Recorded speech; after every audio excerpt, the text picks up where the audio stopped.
Taste the Daily.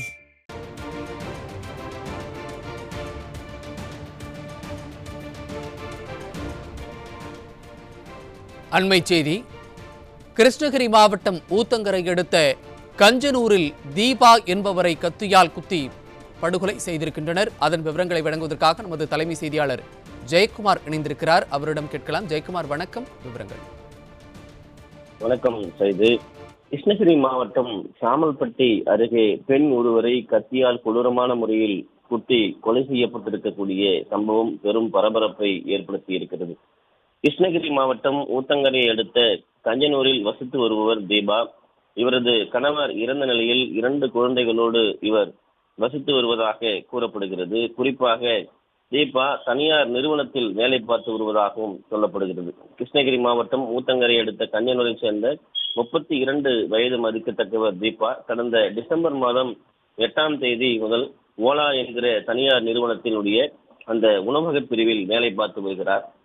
நேற்று இரவு 9 மணி அளவில் வேலையை முடித்துவிட்டு இருசக்கர வாகனத்தில் வீட்டிற்கு வரும் வழியில் அடையாளம் தெரியாத நபர்கள் அவர்கள் கத்தியால் குத்தியதாக கூறப்படுகிறது. மிக கொடூரமான முறையில் குத்தி இருக்கிறார்கள். குறிப்பாக அவருடைய மார்பக பகுதியில் சுற்றி 3-4 இடங்களுக்கு மேலாக கத்தியால் குத்தி இருக்கிறார்கள்.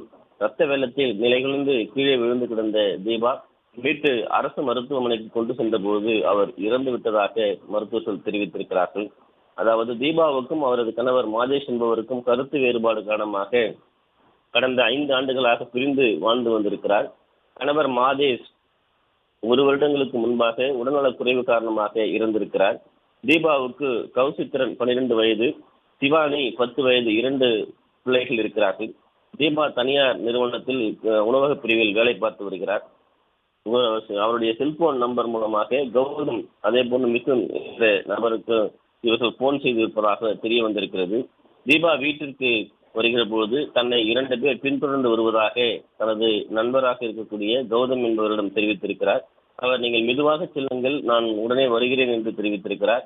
தீபாவுடைய செல்போனுக்கு கௌதமினுடைய செல்போனில் இருந்தும் போன் வந்திருக்கிறது. அதே போன்று மிதுன் என்கிற நபரும் பேசியிருக்கிறார். தீபாவுடைய அலறல் சத்தம் அப்பொழுது கௌதமுக்கு கேட்டிருக்கிறது. தீபா உண்மையிலேயே கத்தியால் மட்டும்தான் குத்தி கொலை செய்யப்பட்டிருக்கிறாரா, பாலியல் ரீதியாக அவருக்கு துன்புறுத்தல் கொடுக்கப்பட்டதா என்கிற மிகப்பெரிய ஒரு சந்தேகம் வலுத்திருக்கிறது.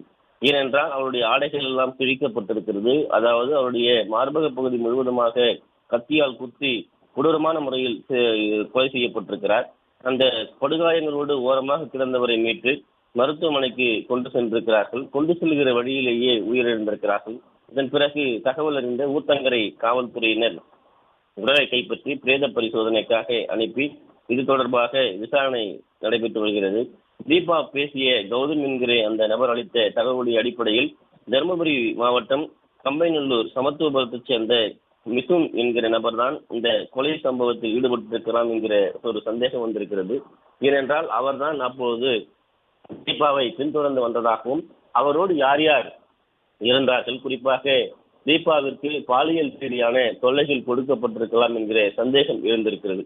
ஏனென்றால் அவருடைய ஆடைகள் கிழிந்ததாகவும் அதே போன்று அவருடைய பல்வேறு பகுதியில் மார்பக பகுதியில் பல்வேறு பகுதியில் கத்திக்காயங்கள் குத்தப்பட்டிருப்பதாக சிறந்த நிலையில் இருக்கிறது. இதனால் என்ன தொல்லை அளிக்கப்பட்டது, தமிழகத்தில் வேலையை முடித்து வரக்கூடிய ஒரு பெண் ஊழியருக்கு கூட பாதுகாப்பு இல்லாத ஒரு அவலநிலை இருப்பதாகவே வேதனைப்படுகிறார்கள்.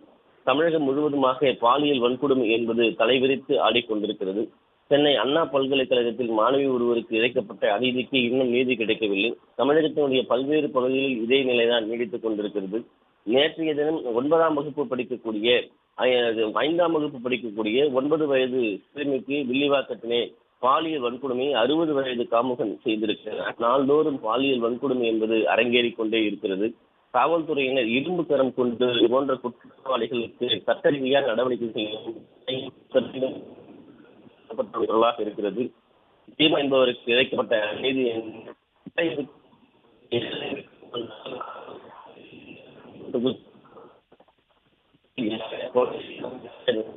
3வது நிறுத்தி என்பதுதான் குறிப்பாக கோரிக்கையாக குறிப்பிடத்தக்க. இணைப்பில் வந்து விவரங்களை வழங்கியமைக்கு நன்றி ஜெயக்குமார்.